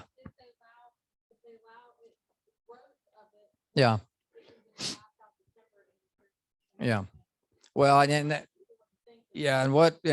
people that worry about that, we're talking on the medical side of things. Yeah. Oh yeah. Mm-hmm. Well, there's a lot. Let me tell you, there were a ton of lobbyists against it and a lot of interest against it. What hurt my feelings was when some of the religious people that believe like I believe were against it, and they questioned my faith and everything. And that's pretty difficult, but you work through that and I pray about it and get through that. But I think a lot of people were against this bill, and I don't think it's over. I think there's going to be people still trying to torpedo this somehow. You've got candidates running against it and everything. So we just got to, and I am not involved. I am, again, I'm out. I have dropped the mic like I'm about to do here in a second. I'm done with that. So hopefully it'll stay intact and hopefully physicians can help their patients. Yep. Anybody else? Going 5, 4, 3, 2, go ahead.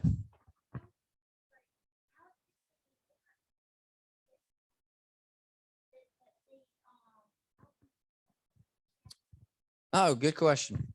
Yeah. Yeah, good. That very good question. In 2015, I was a police officer. And when I got out of police work, I was approached by somebody at ASA that just had asked me, have you ever thought about, learning about autism? CDKL5 is linked to autism. So there is a connection there.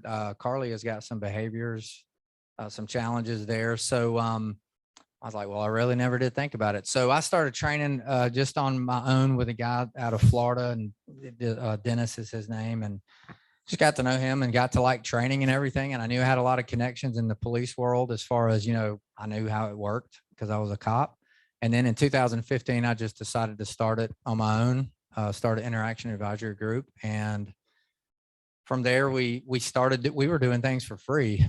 And it just was hard just trying to get our name out there. And then we were very fortunate, like we said, to land grants that would allowed us to build us who we are now. And without that, I mean, and now we have a name, but it's still tough for people to find budget for it. But the proof, it's there for these cops. A lot of people don't know. And we have trained over 2,500 police officers and other first responders. We have trained that many, and we still have people calling us. And it's good now that they call us. They still need the training.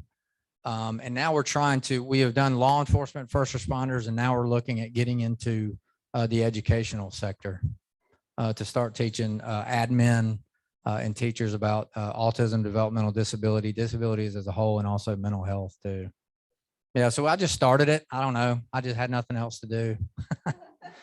So I just did it. Honestly, what that is trying to, I mean, I have a passion for it. So it was really just trying to marry my knowledge of police work with what I knew about disability community. And I will tell you, meeting a lot of you guys through the years and meeting people through the DD Council and other associations, and then just going to conferences, learning so much about the disability community, letting people know in the other communities what it means and what do we need to understand about each other. And that's what really drives the company. It's helping us both understand where we don't have, where we don't have misunderstandings. Yeah, but good question. I should have touched on that earlier.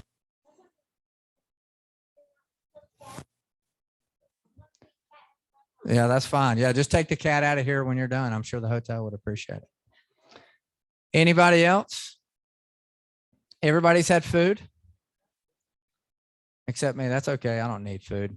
All right. I think I am going to give out some awards really quick. Does everybody have time for that? We've got awards. Did y'all know y'all were getting awards? Oh, big awards. Yeah. Thank you. Thank you very much. No, my pleasure. My pleasure. Yeah. Linda, are you coming up with me? No, just me. Okay. Oh, you're Vanna White. I'm Pat Sajak. I have been called worse. That's true. All right. All right. Do you no introduction or anything? We're just gonna do it. Oh, so this is all y'all's votes. This is how you got voted. Is everybody excited? All right. First up, 2022. By the way, this is the first class, right? This is the first one. Give yourself a round of applause. I mean, seriously, that's a big deal. I mean, give yourself one. In how long did you say? Yeah, 15 years. When I got into advocacy back a decade or so ago, 11, 12, however old my daughter, she's 11. I heard about partners in policymaking and in other states. And I turned around and I looked and I was like, well, do we have a PIP here? And the person I was talking to said, nope, they got rid of it. I was like, okay, just trucked along. But then whoever got that started, whoever deserves credit for getting that crank back up, everybody around, whoever, they know who they are. Kudos to you guys because it works great. Oh, he's dead. He's dipping down. So everybody give him a round of applause. I mean, it's a big deal. Daryl, you want to say something? He's drinking coffee. Daryl does not talk a lot like me. So maybe y'all want him to have the mic. Is it bingo time yet? All right, for your first award for the most team oriented. There's no I in team. There is a me though, M and an E. Did y'all know that? There is. It's true. Most team oriented goes to Miss Melissa Hall.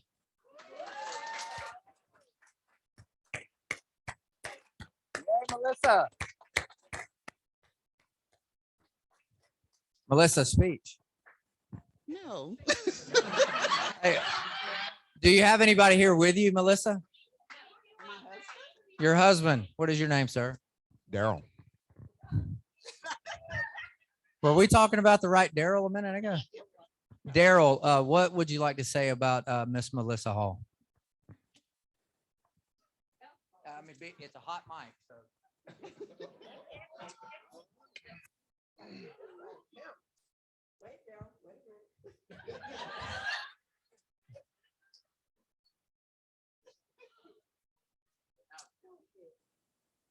I know Melissa likes to talk also.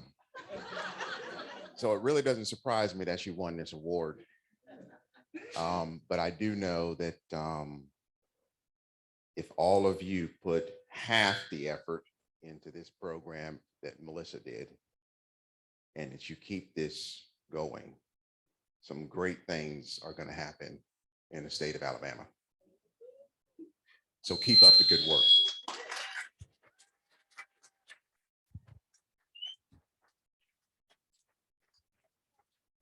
Good job, Daryl.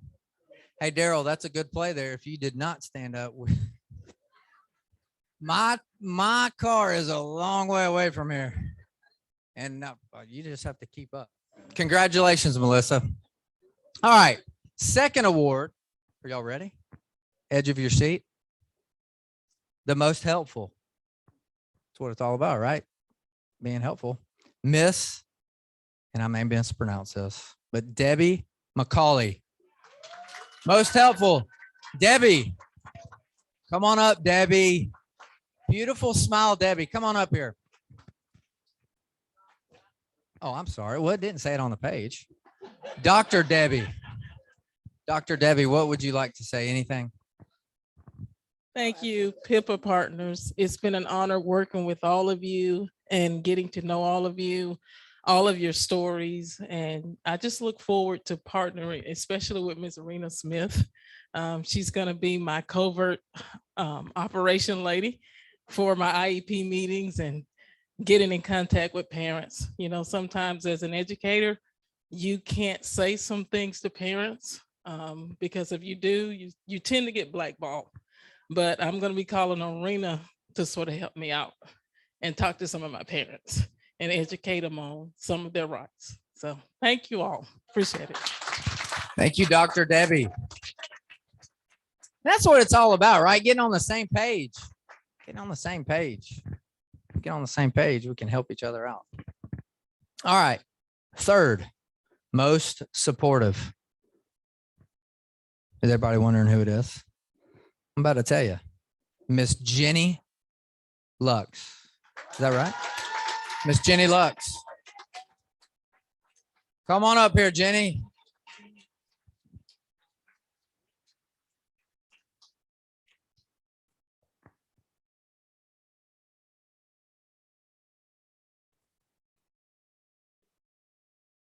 They want you to have yeah, they want you to say something, Jenny. Okay.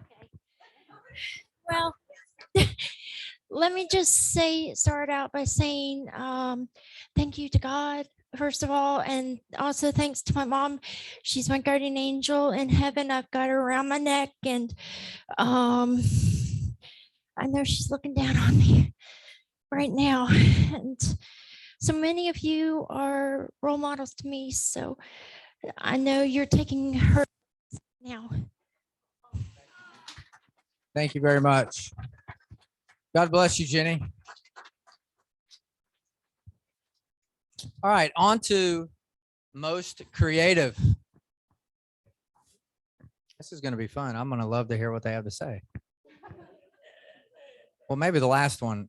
Most creative. Eric, is that right? Eric Brown. Mr. Eric Brown. Most creative. Mr. Eric, you can say what you want to say about it. I'm going to say this. Thank you so much because you help me to get feel really creative. You people at PIPA make me feel really inspired because it give me the knowledge and the creativity to show you all to believe whatever you take to know what you're going to achieve. And I'm going to thank Jenny for feeling very, very supportive and helpful to make me feel me understand what I could achieve.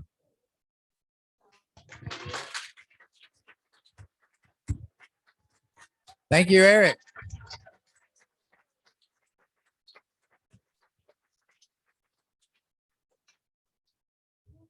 It's hard to top that one. But lastly, most social. Anybody want to take a guess? No guesses, no guesses. Sonia, Manny, Sonia Manny. If I mess that up, I'm sorry. Miss Sonia, the mic is yours. It's hot. It's hot. Oh, absolutely. Say something. Anything. Yeah, anything. Thank y'all all for voting for me. Even though I already won everything when we was doing the text and stuff and everything, I already felt like I already won. I was like, but I wasn't kidding. Yeah, really. It was like, Sonia. And I was like, no. So I hate talking, but now I'm going to make Melissa talk about me. Oh. Sonia is extremely social. We've known each other for quite a while now, and there's probably not a day that goes by that we're not talking. Exactly. So on many topics, many topics. And I look forward to continue to work with her in the future on projects that she doesn't even know is coming her way. Yeah, like I love you. I love you too. I love all y'all. You're welcome. All right. So I just want to say one last thing and we're out, right? Are we out? Oh, y'all are here. Okay. Not yet. Not yet. Kind of out. Sorry. I don't run the show. I was going to let you go back to bingo. So who is truly responsible? Daryl? I mean, who is it? A team of people? The DD network? So who speaks for the DD network? Daryl? Daryl up here, man. Come on. You got to say something, Daryl.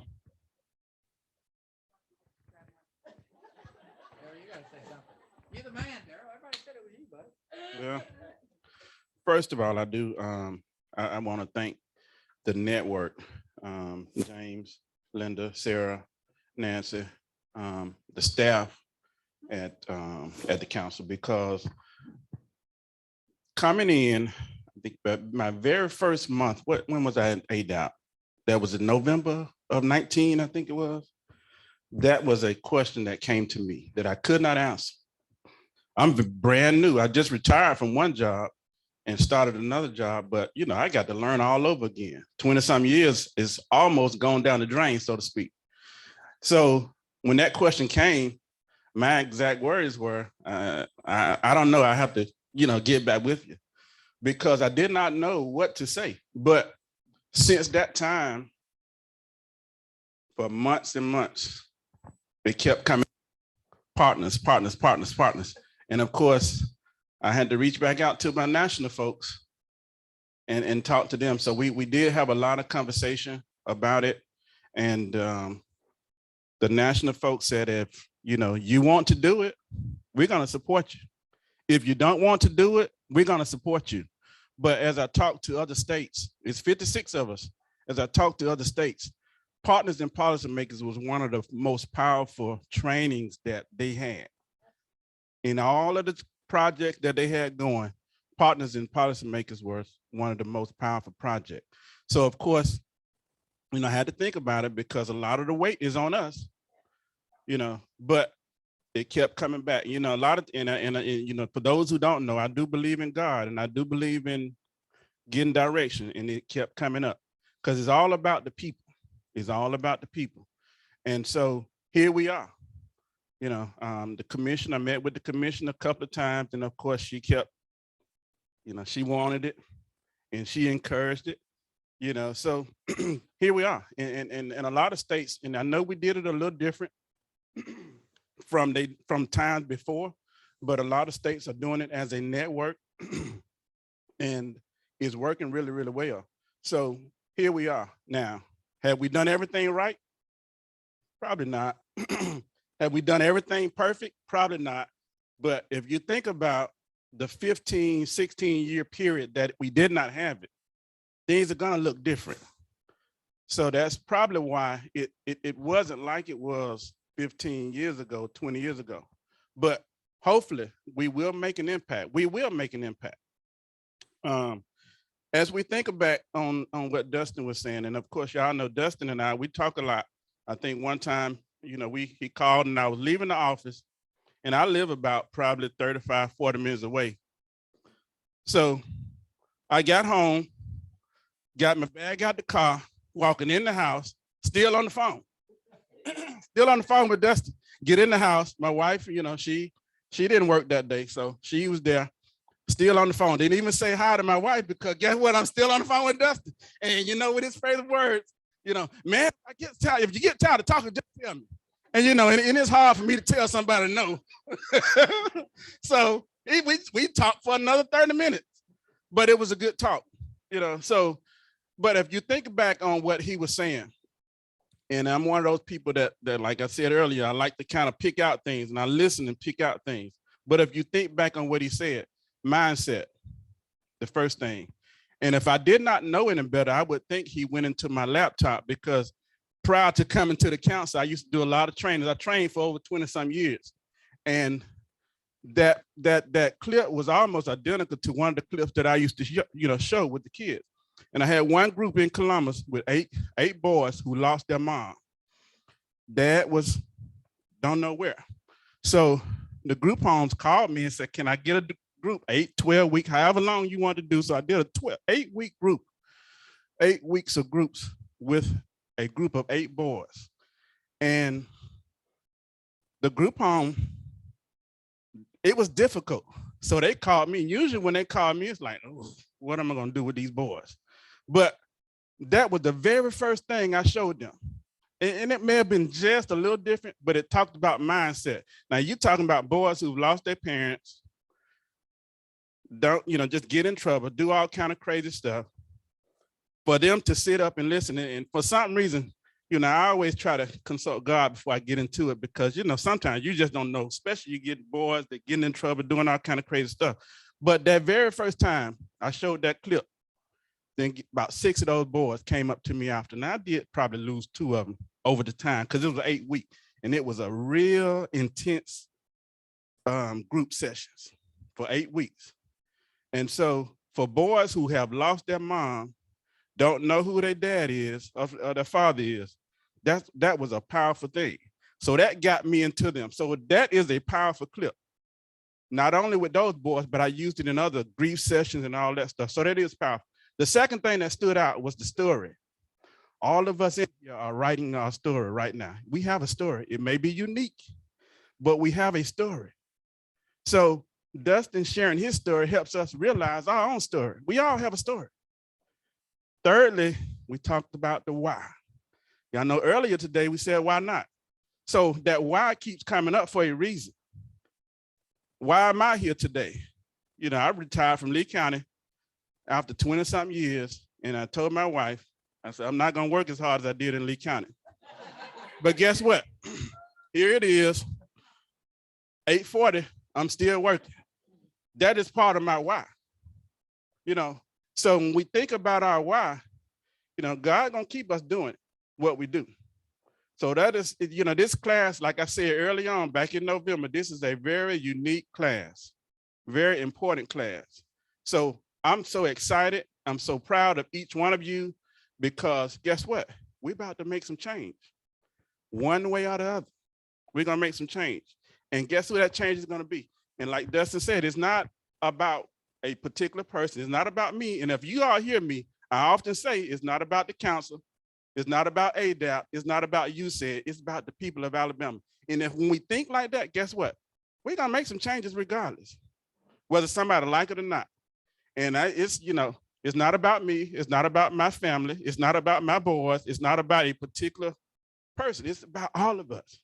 So we have to make change. In order for change to come, we have to make it. And on the call today. And that's one of the reasons why I was a little bit running behind trying to get started earlier today, because I was on the phone, on the call with the national office back practically all day.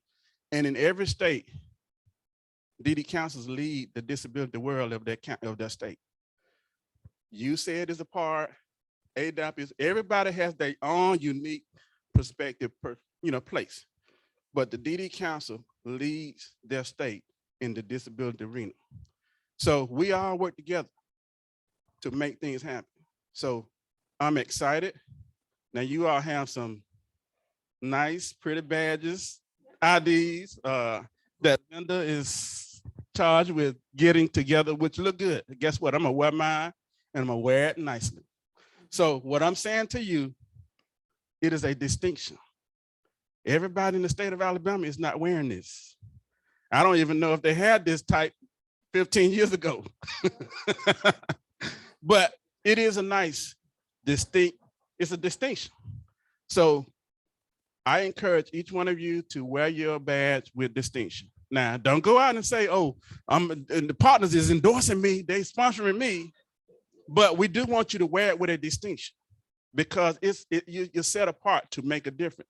When you say partners, guess what partners does? It makes people think. Everywhere you go, if you mention the word partners, now I wasn't working with the council in Opelika, but guess what? I heard some people talk about the partners. So it really wasn't new to me when I came here. But over time, it kind of faded away. So we don't want to fade away. We want to keep doing. We want to keep making some change. So that's what it's all about. So I'm excited. I'm proud. I just thank each one of you for being here, because guess what? You could be somewhere else. So this very first class out of 15, 16 years is a very, very important class to set the stage for our other classes. And you're not here by accident. You did not get selected just haphazardly. You're here for a purpose. And that purpose is to change lives of the people of Alabama. So we thank you. We're glad you're here, and let's make some change. Like I said today earlier, like John Lewis would say, let's make some noise and get in some good trouble. You do have bags on your table, so you do, all of the cohorts, please grab your bag, they're for you. One other thing, so don't forget your bag. One other thing, we have about 17 of us. On next week, we will have our public policy meeting that I will like for the cohorts to share at least 2 minutes of what you've learned. And we're gonna fit this in our schedule. So if you don't want to, that's all fine. But if you want to be a part, and we do have council members who are here with us today, advocates who really, helps us, because really we could not do it without our council members. And that's one of the things that we as a council have been really working on the last couple of months to kind of come in compliance of certain things. So really this class really sets the stage for a lot. But at the same time, you will have an opportunity to share with the Public Policy Committee on next Thursday. We will have a hybrid meeting. If you want to be there and present, face to face, that's fine. We will be in Prattville. But if you want to log in, when I send out the link to all our council members, and Linda is going to help me to make sure that you all get the link for the public policy meeting, because we will like for you to kind of at least share something about what you have learned over the last several months. Since November, I think you've learned a lot, and you've made a lot of connection, and that's what it's all about, learning and making some connection. Now, you're not going to be pleased with every connection you make. There are some people that I met over the last 30, 40 years, and probably care nothing about being around them anymore. But some people I have met who we've made a difference. Because sometimes when you start thinking like making change, everybody don't want to make change. Everybody don't want to see positive change, but a lot of us do. And y'all know we've come a long ways in Alabama, but we still have a long ways to go. And that change is going to be because of each one of you. So here it is. I'm going to turn it back into hands of, Miss Jenny. Thank you. The cohort would like to give, oh, sorry, Paul for him, please. I skipped a step, didn't I? The cohort, we would like to present a couple more gifts of gratitude to Miss Linda, Miss Holly, sorry, I almost had it. Miss Holly, and where did I say? Who else? What? Nancy, yeah, where is she? Okay, James, would you accept for her? Okay, and you're also accepting for you. And Daryl, get your tush up here.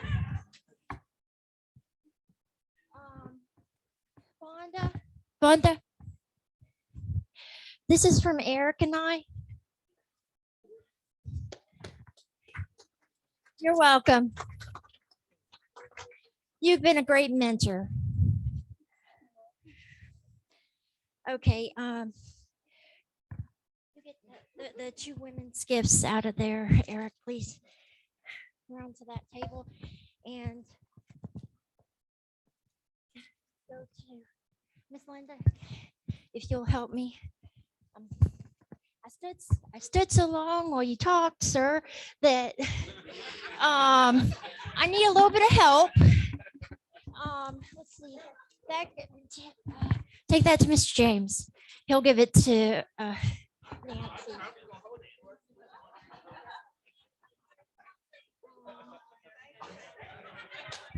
Okay, I'm making a fool of myself, but hey, I would like the bags back, but if you could get your basket out. James, if you'd come up, please. That's you. Oh, no, the snack baskets are for the men.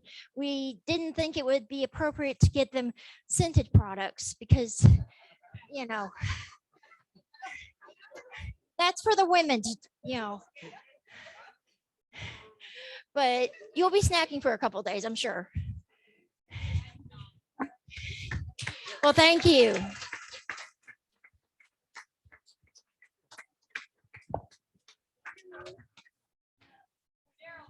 And also I have my business card.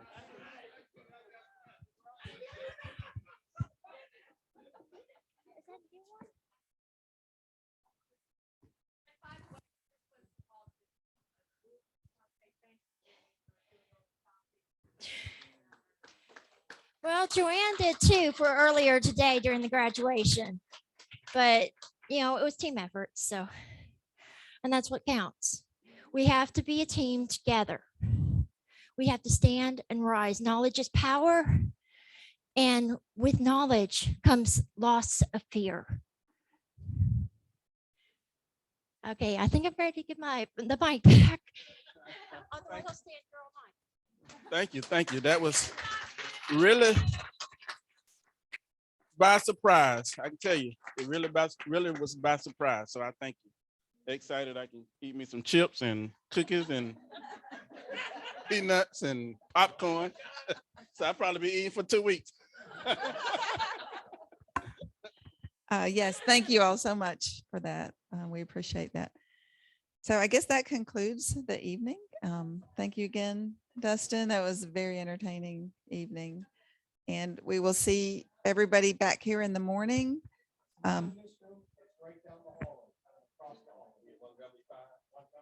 Yes, yes.